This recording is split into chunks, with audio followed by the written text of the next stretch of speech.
Assalamualaikum warahmatullahi wabarakatuh. Hamdan wa syukran lillah wa ba'd. Sahabat-sahabatku yang baik hati dimanapun Anda berada, semoga kabar kita semuanya dalam kesempatan yang sangat berbahagia ini selalu dalam lindungan Allah Subhanahu wa Ta'ala, dan selalu Allah berikan kemudahan kepada kita semua dalam menghadapi hidup ini, urusan dunia maupun akhirat. Amin ya Allah ya Rabbal Alamin. Sahabat-sahabatku, kali ini saya akan mereaksi apa yang disampaikan oleh Kiai Haji Imaduddin. Beliau sedang berkumpul dengan beberapa narasumber yang berada di Banyumas, Jawa Tengah, dan saya ambil video ini dari sebuah channel sangat menarik sekali. Dan ini saya pikir perlu saya reaksi.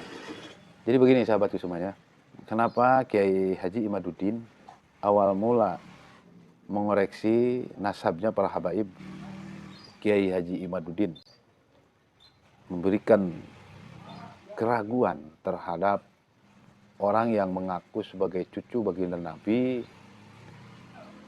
yang menurut versi beliau, jangankan kita semua, istri baginda Rasul memanggil baginda Rasul itu sebagai panggilan ya Rasulullah, tidak ya suamiku.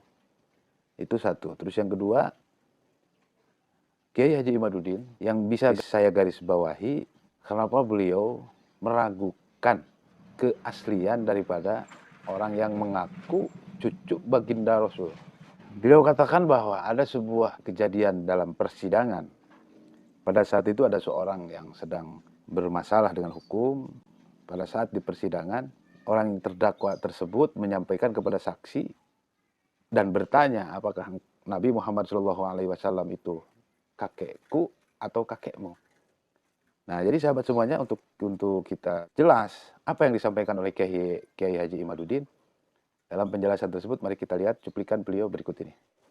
Assalamualaikum warahmatullahi wabarakatuh.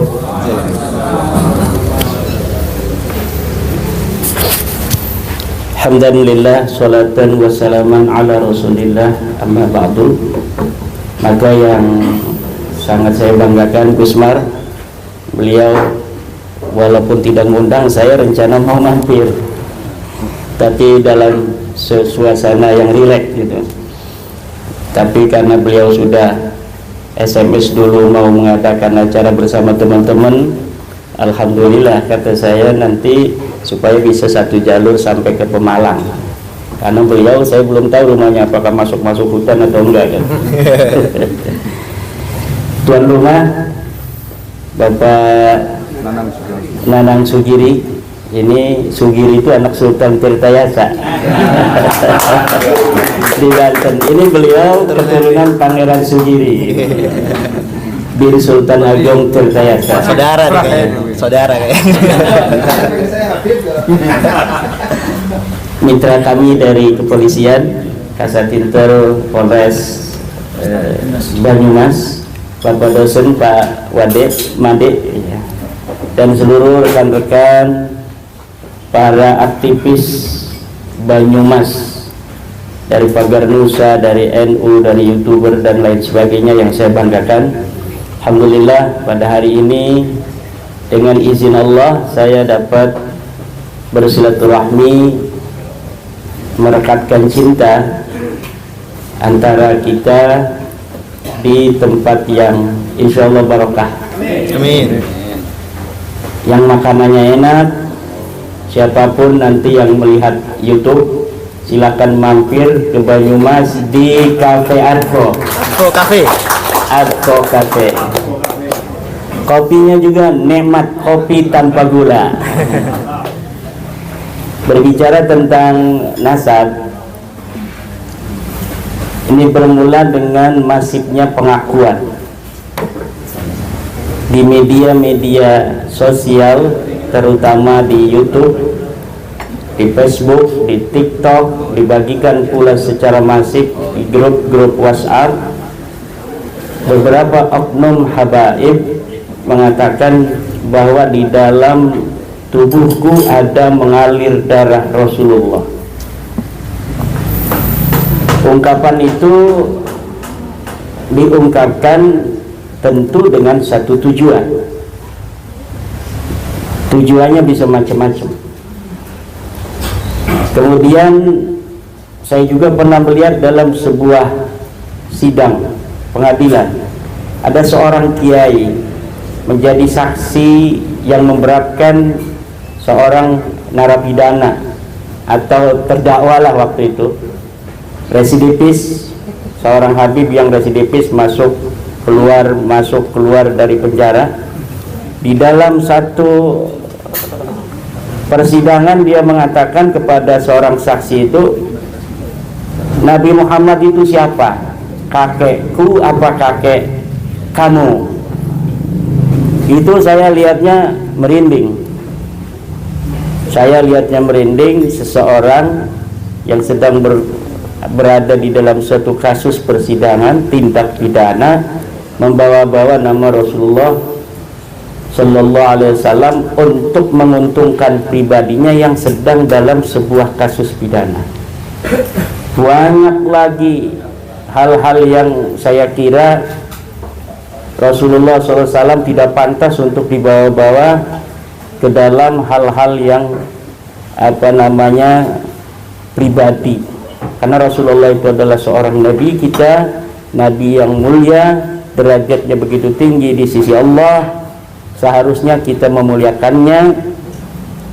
Istri Rasulullah saja memanggil Rasulullah selalu ya Rasulullah, jarang di dalam sebuah hadis memanggil wahai suamiku. Begitu pula lah seharusnya mereka yang mengaku daripada keturunan Rasulullah SAW pun harusnya memiliki tauladan kepada istri Rasulullah, memanggil Rasulullah dengan sebutan, bukan sebutan kekeluargaan karena kemuliaannya, tapi dengan sebutan-sebutan tasyrif, kemuliaan.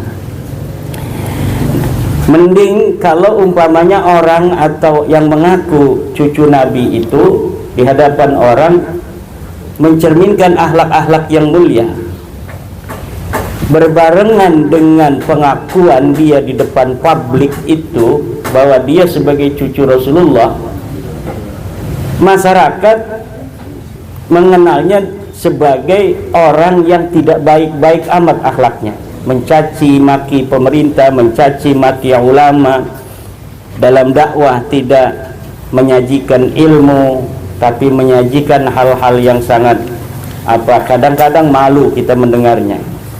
Maka timbullah rasa curiga. Kenapa curiga? Ya karena pengakuannya tidaklah begitu sesuai dengan akhlaknya. Pengakuannya tidak sesuai dengan akhlaknya. Pengakuannya sebagai cucu Rasul, tapi akhlaknya luar biasa, bertabrakan diametral dengan akhlak Rasulullah SAW. Akhirnya saya mengadakan sebuah kajian kecil-kecilan. Betul nggak pengakuan dia ini sebagai cucu Nabi? Saya ambil dari sebuah media online beberapa habib yang mengaku keturunan Rasul, yang dia menyematkan silsilahnya dari dirinya sampai Rasulullah. Saya ambil, langsung saya teliti, saya siapkan metodologi yang biasa dilakukan oleh para ahli nasab. Pertama, kita heuristik, kita kumpulkan kitab-kitab yang ada kaitan dengan nasab-nasab daripada Rasulullah SAW. Setelah itu kita mengadakan kritik sumber, kita verifikasi sumber-sumber yang kita dapatkan, validitasnya, originalitasnya, cetakannya kalau sudah di kitab tahun berapa, diambil dari manuskrip tahun berapa, siapa pentahkiknya, kemudian apakah ada manuskrip pembanding. Setelah diverifikasi, kemudian saya mengadakan interpretasi sumber. Kita interpretasi dari sumber-sumber yang kita dapatkan, kemudian kita melakukan historiografi daripada kesimpulan nasab yang telah saya kaji, dan hasilnya adalah bahwa Nabi Muhammad SAW mempunyai anak yang berketurunan itu Hasan dan Husain, karena mereka yang mempunyai cucu Hasan dan Husain yang berketurunan, karena mereka mengaku dari Husain, maka saya telusuri dari Sayyidina Husain. Sayyidina Husain betul mempunyai anak bernama Ali Zainal Abidin. Ali Zainal Abidin betul mempunyai anak bernama Muhammad Al-Baqir. Al-Muhammad Al-Baqir betul mempunyai anak bernama Ja'far As-Sadiq.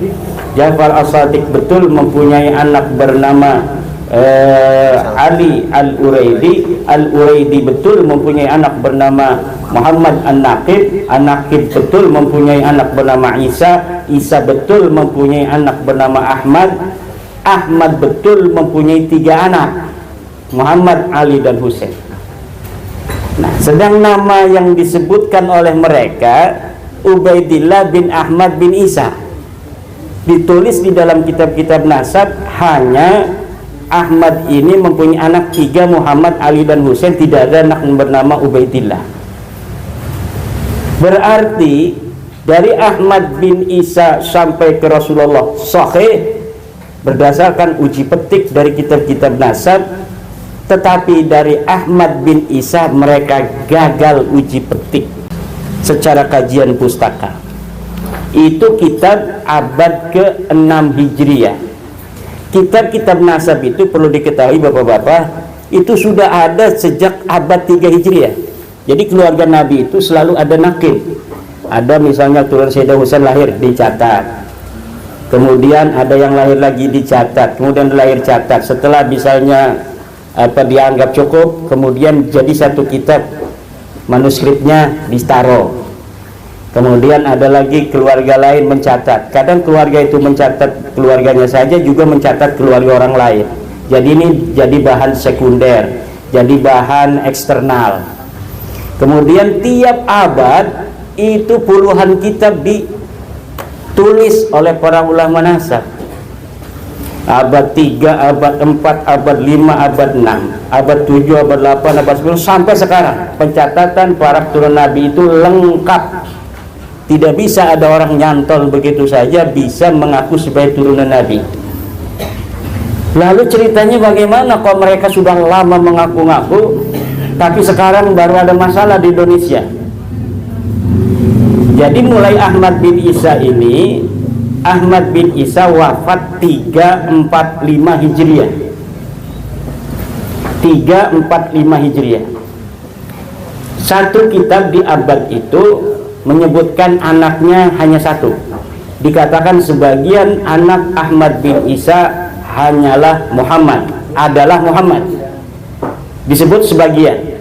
Berarti masih ada yang lain namun dia enggan untuk menuliskannya, atau karena adanya waktu yang paling terkenal hanyalah Muhammad, akhirnya yang lainnya tidak perlu dicatat. Kitab-kitab abad ke-4, ke-5 demikian. Mulai abad ke-6 ini mulai lengkap penulisannya, karena abad ke-6 ini ditulis oleh seseorang yang bernama Imam Al-Fakhrur Razi yang tinggal di daerah Roy di Iran, yang kebetulan di Roy itu Imam Al-Fakhrur Razi hidup bersama keturunan daripada Ahmad bin Isa yang tinggal di Roy. Jadi hidup bersama misalnya di Banyumas dengan Gusmar, kemudian nanya, kakek kamu itu anaknya 1 atau berapa? 3. Jadi dia nyatat semuanya. Nah, sedangkan kitab-kitab abad selanjutnya, abad sebelumnya itu mungkin karena tidak adanya urgensi untuk mencatat, karena tidak terkenal misalnya, atau karena tidak berketurunan, maka tidak dicatat. Tapi abad ke-6 ini sudah sangat jelas mengatakan 3, hanya 3. Kalau abad ke-3, ke-4, ke-5 mengatakan sebagian dari anaknya adalah, nah sedangkan abad ke-6 sudah mengatakan anaknya hanya 3. Nah dari sini masuknya nama lain itu tidak bisa. Nah abad ke-6 Imam Al-Fakhrur telah mengatakan itu. Abad ke-7 juga tidak ditemukan nama Ubaidillah ini. Abad ke-8 tidak ditemukan nama Ubaidillah. Abad 9 akhir 896 Hijriah baru muncul nama ini di dalam sebuah kitab keluarga mereka, bukan di kitab nasab yang dicatat oleh ahli nasab dari jauh, dari luar. dari luar keluarga, tapi dicatat oleh keluarga mereka bahwa keturunan saya ke atas yang namanya Ubaidillah adalah merupakan anak daripada Ahmad bin Isa. Jadi setelah 550 tahun baru ada pengakuan bahwa Ubaidillah ini adalah anak Ahmad bin Isa, di mana pada abad ke-6 sudah diputuskan Ahmad bin Isa hanya punya anaknya 3. Inilah yang disebut nyangkoh atau nyantol. Saya minta kalau mereka tidak setuju dengan penelitian saya, mana kitab abad sebelumnya yang menyatakan bahwa Ubaidillah ini adalah anak Ahmad bin Isa. Mulai abad 8, abad 7, abad 6 tidak ada. Kata mereka tidak ada atau tidak disebutkan bukan berarti tidak ada. Dan yang paling utama adalah tidak ada kitab ulama nasab yang menafikan bahwa Ubaidillah ini sebagai anak Ahmad. Saya jawab, bagaimana dinafikan dong, orangnya tidak ada. Orangnya sama sekali tidak ada. Saya telah meneliti, mencari begitu detail dari kitab-kitab yang ada, dari manuskrip yang belum dicetak juga. Adakah nama Ubaidillah pernah disebutkan? Katanya Ubaidillah ini wafat 385 Hijriah, 383 Hijriah. Abad keempat saya cari, bukan hanya kitab nasab. Katanya dia seorang imam, disebutkan di abad 9 dia seorang imam umat Islam. Dia seorang yang cerdas, seorang Syekhus Suyuh, gurunya para guru, ulama besar. Kalau ulama besar harus dicatat dong oleh literasi yang ada pada abad itu. Saya cari di kitab-kitab tarikh yang dicetak, ditulis pada abad keempat, tidak ada sama sekali orang bernama Ubaidillah. Ke abad kelima saya cari lagi kitab-kitab tarikh, ada nggak ulama besar dari Hadramaut yang namanya Ubaid? Nggak ada. Ulama yang ada di Hadramaut disebutkan semuanya dalam kitab-kitab sejarah dari Hadramaut, tapi nggak ada orang bernama Ubaidillah. Kitab abad ke-7, kitab nasab, kitab tarikh, cari nama Ubaidillah, tidak ada. Adanya nama Ubaidillah hanya pada abad 9. Maka saya menyimpulkan bahwa orang ini bukan hanya tidak dicatat, tapi betul orangnya ini adalah fiktif. Sama sekali tidak ada orangnya. Hanya ada orang, misalnya saya sekarang abad berapa nih? Abad 21 Masehi, ya. Kemudian saya mencatat leluhur saya agar nyambung ke pendiri Majapahit. Sedangkan nama yang saya cantolkan ini tidak ada dicatat sebagai anaknya Raden Wijaya. Setelah diuji petik dari manuskrip Majapahit di Trowulan yang ditulis pada abad-abad di mana Raden Wijaya hidup, itu namanya nyangkok, namanya nyantol. Nah, itu kesimpulannya. Itu kesimpulan secara global, secara jumlatan yang bisa saya sampaikan. Nah, beberapa waktu yang lalu dari Badan Riset Inovasi Nasional, anggotanya beberapa orang menjadi pembicara bersama kami di Universitas Islam Negeri Jakarta. Gusmar juga hadir, banyak teman-teman juga hadir, menerangkan bahwa haplogrup dari keluarga Habaib ini, haplogrupnya adalah G. Sedangkan seharusnya kalau dia keturunan Nabi garis laki lurus sampai ke Rasulullah harus berhaplogrup J1. Kata saya, dok, berarti itu gimana? Mustahil mereka keturunan Rasulullah. Jangankan turun Rasulullah, mereka itu mustahil sebagai orang Arab. Jadi bukan hanya mustahil sebagai turun Rasul, tapi mustahil sebagai keturunan Arab. Dan Nabi Ibrahim. Nabi Ibrahim DNA-nya sudah teracak menurut para ahli, baik di dalam negeri Indonesia maupun di dunia internasional bahwa Nabi Ibrahim berhaplogrup J1, Bani Quraisy berhaplogrup J1, Sayyidina Ali berhaplogrup J1, Hasan Hussein berhaplogrup J1, dan sampai 2023 ini dari zaman Nabi Ibrahim sampai sekarang belum ada mutasi haplogrup. Jadi kalau jalur laki-laki dari Nabi Ibrahim tanpa ada jeda terselang oleh seorang perempuan seorang pun, maka wajib keturunan Nabi Ibrahim harus berhaplogrup J1. Nabi Muhammad itu lurus garis laki ke Nabi Ibrahim J1, Sayyidina Ali J1, Hasan Hussein J1. Lawang ngaku turun Nabi sekarang kok haplogrupnya G, ini nggak bakal. Kata anggota BRIN, ini bukan hanya mustahil sebagai keturunan Nabi, tapi juga mereka mustahil sebagai orang Arab. Ini yang ngomongin saya ya, anggota BRIN. Jadi mustahil itu menurut biologi, pakar genetik. Kalau kesimpulan saya dari sisi pustaka, nasab mereka adalah munqati' dari sisi riwayat dan mardud dari sisi ilmu nasab. Dari sisi ilmu biologi, ilmu pasti, mustahil mereka keturunan Nabi. Kalau jalur perempuan mungkin, karena kalau misalnya kita ini jalur perempuan kepada Rasulullah, haplogrup kita nggak ikut Rasulullah, haplogrup kita ikut ayah kita sampai Nabi Adam. Jadi kalau misalnya nanti Gusmar di tes DNA haplogrupnya O, itu haplogrupnya Raden Wijaya, haplogrupnya Ken Arok, haplogrupnya Gajah Mada. Garis lakinya ke situ. Tapi memungkinkan Gusmar ini keturunan Rasul kalau salah seorang ayahnya menikahi Syarifah. Syarifah asli nih ya, Syarifah yang turunan Nabi. Nah, itulah Pak Kasat Intel sebenarnya masalah yang sedang terjadi ya.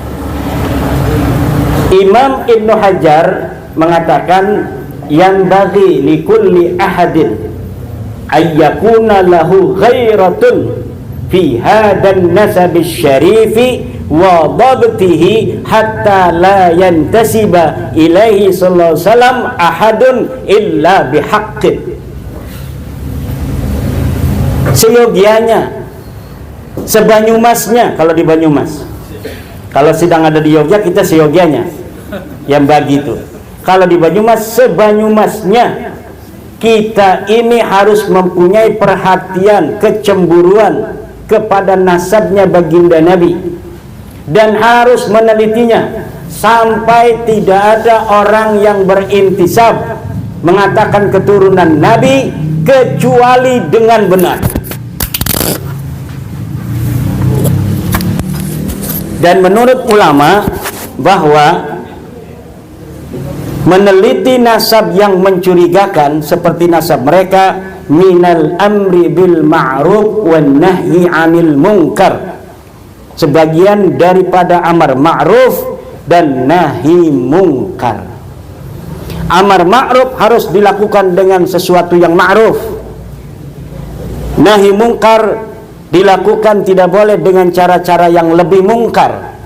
Maka yang kami lakukan adalah meneliti dengan kajian ilmiah, bukan demo ke Kementerian Agama untuk melarang mereka menggunakan pengakuan bahwa mereka sebagai turunan Nabi. Karena tugas saya demikian. Yang lain itu tugasnya, bukan saya kalau mau menuntut.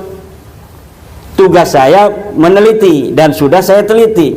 Tugas BRIN memberikan sebuah pandangan secara ilmu pengetahuan biologi, ilmu pasti bahwa mereka bukan keturunan Nabi. Mustahil keturunan Nabi. Saya mendapatkan kata mustahil ini bukan hanya dari BRIN, peneliti di Indonesia, tapi juga peneliti di Saudi. Masih ada YouTube-nya, namanya Dr. Umar bin Abdul Aziz. Beliau menyatakan yang sama, bahwa para habaib ini dengan haplogrup G bukan hanya dia mustahil sebagai turunan Nabi, tapi mustahil pula sebagai orang Arab. Demikian, nanti kita bisa kembangkan di dalam forum pertanyaan santai. Wallahu huwal muwaffiq ila aqwamit thoriq. Wassalamualaikum warahmatullahi wabarakatuh. Nah, jadi itu sahabat semuanya, kalau menurut saya, apa yang disampaikan oleh Kiai Haji Imaduddin ini cukup beralasan. Dan saya berharap semoga kita semua bisa memilah dan memilih mana yang terbaik untuk kita ikuti, mana yang terbaik untuk selalu kita takzimi. Karena menurut keyakinan saya, ulama Nusantara itu bukan saja bertawajuh kepada Allah, bertirakat kepada Allah untuk mempertahankan negara kita, untuk mempertahankan kemerdekaan kita, tapi untuk kesejahteraan seluruh umat manusia yang ada di Indonesia, untuk kesejahteraan semua para ulama, para kiai, para santri, sampai kepada kita hari ini. Dan kita sebagai penghuni kemerdekaan ini, hasil dari para pejuang zaman dahulu, alhamdulillah kita bisa mengisi kemerdekaan ini dengan baik.